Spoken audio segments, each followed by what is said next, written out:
Olá para todos que estão nos assistindo a mais esse Momento Inclusão com o professor Duda, dando sequência à série de entrevistas que nós teremos na execução do Música Inclusiva.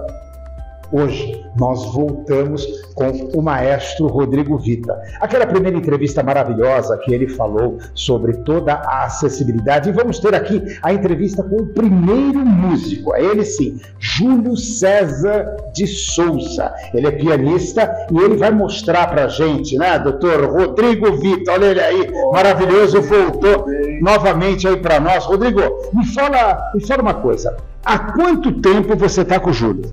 Eu estou com o Júlio há 8 anos. 8 anos? 8 anos de vem preparando, trabalhando. Ele trabalha, ele faz composição também, ele compõe.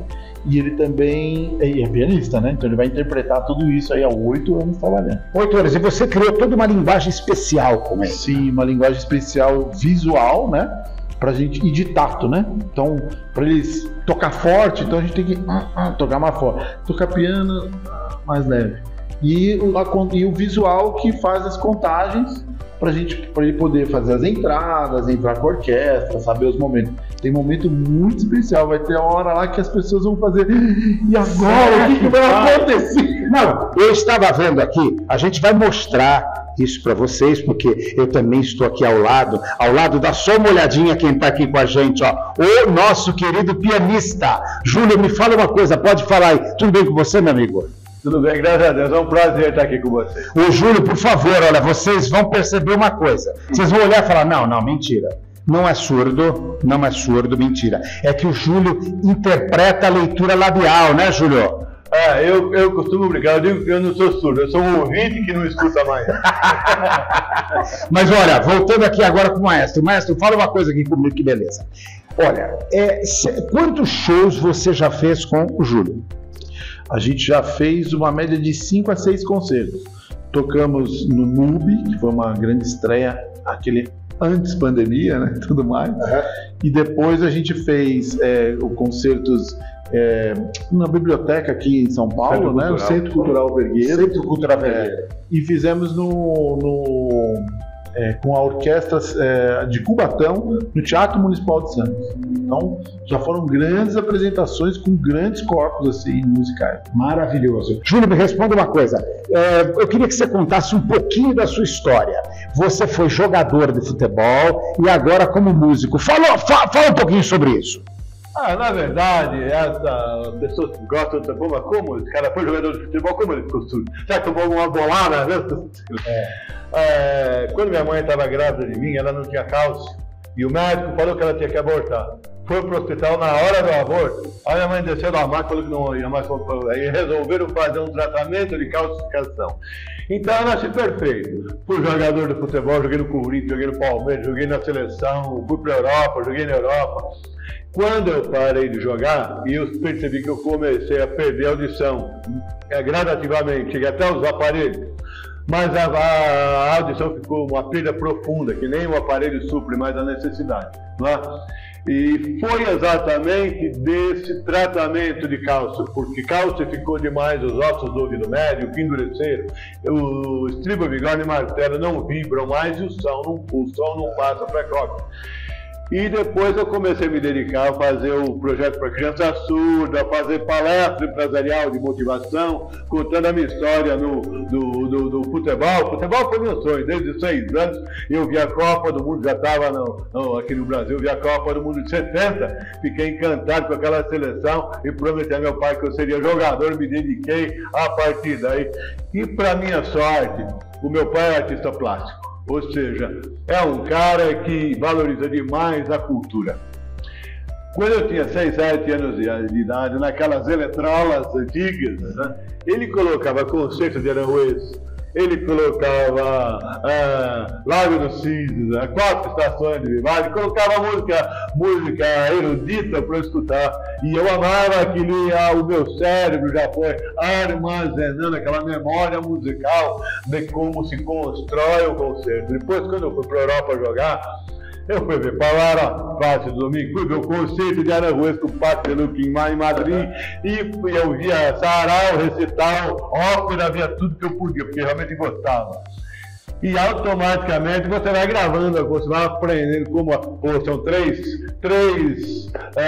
eu tenho que ter 3 músicas basicamente no concerto, no seu primeiro movimento, segundo movimento, terceiro movimento. O primeiro movimento normalmente é uma música mais alegre, romântica. O segundo movimento ele é mais triste, o terceiro movimento é um rodó bem alegre. Então você vai aprendendo. Eu nunca imaginei que eu fosse ser músico, que eu fosse ser pianista. Nunca imaginei isso. E a minha mãe, com 7 anos de idade, me deu um violão.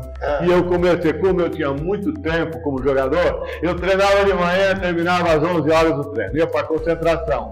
Voltava a treinar às 3 da tarde. Eu ficava fazendo o quê? Tocando violão na concentração. Então tocava de tudo, né? Aí você pega Turquinho, João Gilberto, aqueles mestres maravilhosos da música. E aquilo tudo é informação para o teu cérebro. A memória musical que eu vou armazenando ali, não é? E quando eu perdi a audição, que depois que eu fiz o projeto para surdo, comecei a fazer palestra, a ideia do piano surgiu daí. Na verdade, nem foi de ser pianista. Eu tocava uma música no violão para dar o exemplo da superação. Porque uma coisa é você falar, outra coisa é você mostrar. Agora me fala uma coisa, Júlio. Você estava dizendo de memória musical. Memória musical. Maestro, nessa época você não conhecia o Júlio, não, né? Não conhecia o Júlio. Não conhecia o Júlio. Já tinha ouvido falar dele? Também não. Já tinha tido alguma experiência com pessoa com deficiência? Imaginava que algum dia ia ter pessoas com deficiência tocando na sua orquestra? Não. Só a mim mesmo. Né? Só você mesmo. Sozinho. Um deficiente. Então era deficiente solo. Solo, só eu. Mas de repente, e agora um grande desafio, né? Foi um grande desafio. Agora me fala uma coisa, memória musical, me fala um pouquinho sobre memória musical, meu amigo. Tudo que você ouve durante a sua vida, você está armazenando na sua memória. Por exemplo, hoje eu moro na praia. Quando eu vou na praia, eu vejo aquela onda que vem formando. Quando ela arrebenta, eu ouvi, durante 30 anos que eu ouvi o barulho dessa onda. Então eu não preciso ouvir fisicamente hoje. Quando a onda vem, ela estoura, aquele barulho já vem, então eu esqueço que eu não escuto. É incrível, porque quando eu vejo a onda estourar, aquele barulho da onda já me vem à mente. A música é a mesma coisa. Agora, uma coisa interessante que eu gosto de falar, porque como é uma coisa inusitada, é uma coisa, teve o Beethoven, né, que foi surdo, que compôs. Com a composição, as pessoas valorizam muito tocar. Mas o tocar, se eu sentar no piano 8 horas por dia, depois de 5, 10 anos, eu vou ser um bom pianista.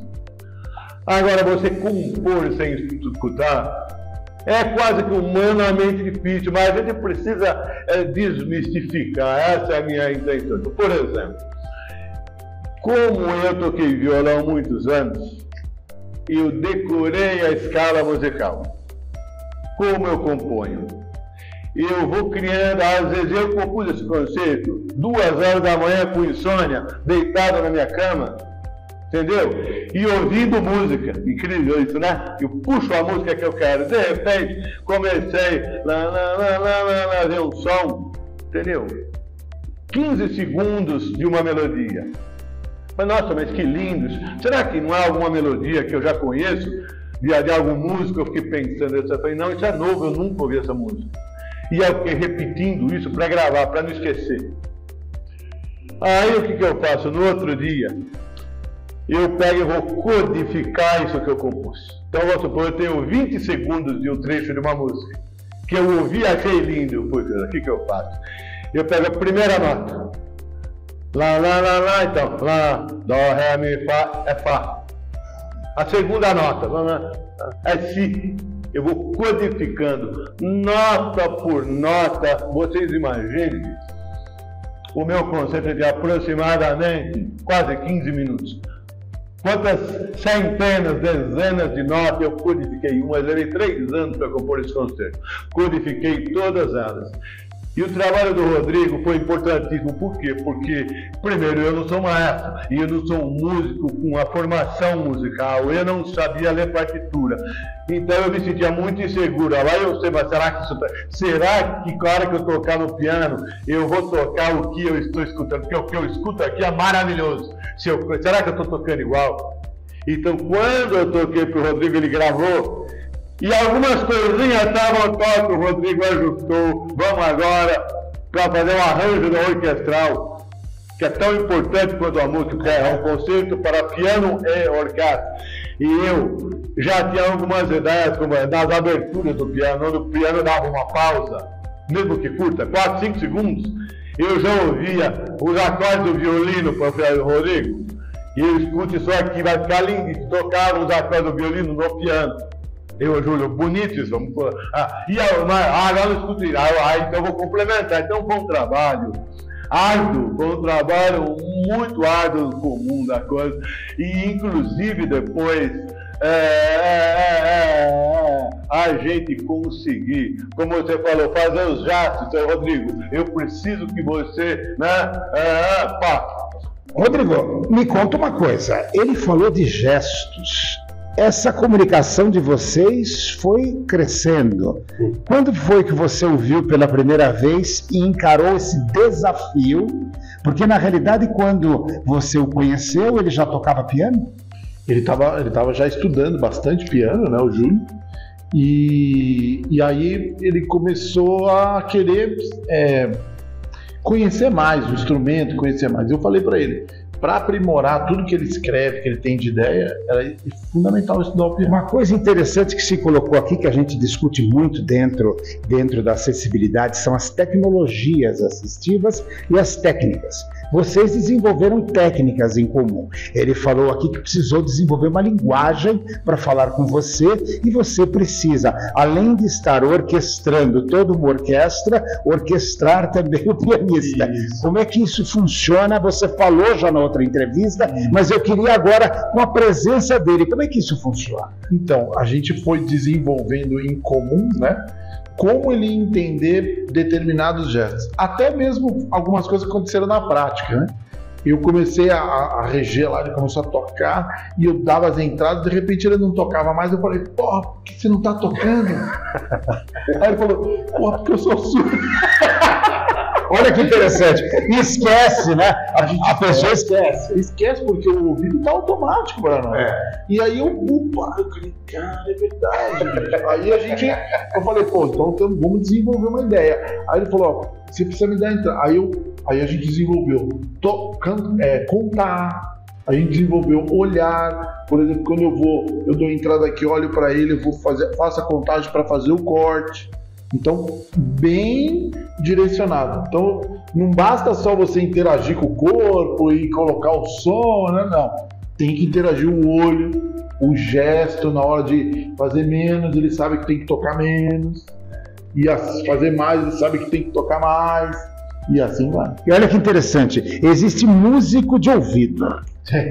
Agora aqui eu estou conhecendo um músico de memória. Músico de memória. O Júlio, a memória é afetiva, né? Cientificamente a gente pensando, ela bate na afetividade. Então toda a memória do Júlio, ela é exclusivamente afetiva. Então toda hora que ele vê um objeto, que ele falou da onda, então aquilo é afetivo, ele vai lembrar sempre daquelas coisas. Eu vou fazer uma pergunta agora para o Júlio, tá, Júlio? Vou fazer uma pergunta para você, a gente pode dizer. Júlio, me fala uma coisa. E se você já nascesse surdo, qual seria a sua experiência se você nascesse surdo? Eu gostaria de desmistificar essa coisa porque as pessoas falam, nossa, se eu ficar surdo, eu também pensava isso quando eu vi. Ficar surdo, eu prefiro morrer, porque não dá para viver sem escutar. Não dá para viver sem enxergar. Só que quando isso de fato acontece com você desenvolve outros sentidos. Você desenvolve inclusive a sua sensibilidade para suprir a necessidade sua de fazer as coisas. Então, como eu te disse, você vê, pô, o cara, as pessoas falam, o cara é um gênio. Eu não sou gênio. Aliás, todos nós somos geniais. Deus não colocaria nenhum filho aqui se não fosse genial. Então eu não sou melhor do que ninguém, simplesmente eu me dediquei, eu desenvolvi várias habilidades durante a vida por amor à música. E eu lia muito na concentração, amor à leitura.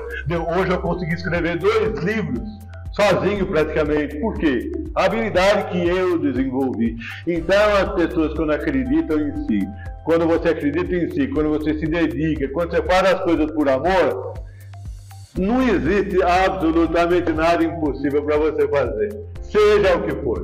Agora me fala uma coisa, Rodrigo. Músico por sensação, músico por emoção, né? Conta um pouquinho pra gente o que vai acontecer lá no Música Inclusiva.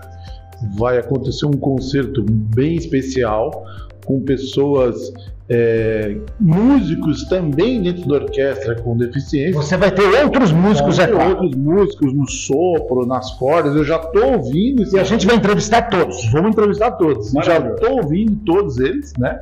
E a gente já está podendo. Claro, é uma high quality, né? Quer dizer, tem que ter qualidade, né? Sim. Então, por mais que tenha a pessoa ou não tenha, tem que ter a qualidade, as pessoas vão ver isso, porque eles também hoje disputam um mercado de música muito grande. Olha que interessante, porque eles trabalham, eles estudam. O Júlio se dedica a isso, horas dentro do instrumento, né, para poder fazer isso. O Júlio César é o nosso solista convidado da noite, né? Vai fazer um Beethoven especial também, vou dar uma palhinha depois. Especial. A gente vai dar uma palhinha assim, já vamos lá. E vai ter um repertório todo especial, uma abertura minha, né, que eu compus pro momento, uma pavane de Fourré com uma solista, uma soprano, uma sinfonia número 1 de Beethoven, né, para todo mundo poder ouvir a obra desse grande mestre, e o concerto para piano Jogadas da Vida do próprio Júlio César, tocado pelo próprio compositor, que é o Júlio. E o Júlio, ele vai tocar. Olha, gente, eu queria que vocês percebessem uma coisa, tá? Isso serve para você que está em casa, com todos os sentidos, que diz: eu não tenho tempo, eu não consigo fazer isso. Olha, amigo, você consegue fazer tudo. O desafio do maestro Rodrigo Vita, por isso que esse projeto desde 2019, né, maestro? A gente vai conseguir realizar agora em 2024, presta sua atenção, vamos conseguir realizar, mas ele é um caldeirão de experiências, de novidades, de desafios e aprendizagem. Eu vejo que cada vez é isso, e sem dúvida alguma o maestro está enriquecendo, que vai ter a oportunidade de ter múltiplos canais de comunicação e comunicação diferenciada com muita gente. Com muita gente, muita gente. Porque na realidade eu não diria que você é o regente, você é o regentes. Porque vai ter várias coisas acontecendo na São mesma vários música. regentes. Entendeu? Porque você vai ter vários maestros lá se comunicando de forma diferenciada. Vai ter outra pessoa com deficiência sensorial, vai ter alguém com cego lá? Cego, a gente ainda está vendo essa possibilidade de poder ter um instrumentista cego, né? Que a gente está tentando. Vamos ver. Que aí vai ser um instrumentista de ouvido mesmo. De ouvido mesmo, não tem jeito. Porque nem partitura, não tem como ele ficar lendo braille na partitura. Não dá. Ele estuda em braille, ele estuda a partitura em braille, e aí ele decora e interage com a gente. Em suma, nós vamos ter músicos, como você falou, músicos emotivos, emocionais, trabalhando com a memória. Isso. E é importante as pessoas verem que o estudo da música é um estudo técnico para você desenvolver realmente a sua sensibilidade, a afetividade, a sensibilidade, as emoções. A técnica da música é para isso, é para desenvolver isso. E tem pessoas como o Júlio, eu, ou outras pessoas que acabam se apaixonando por isso e acabam entrando nisso.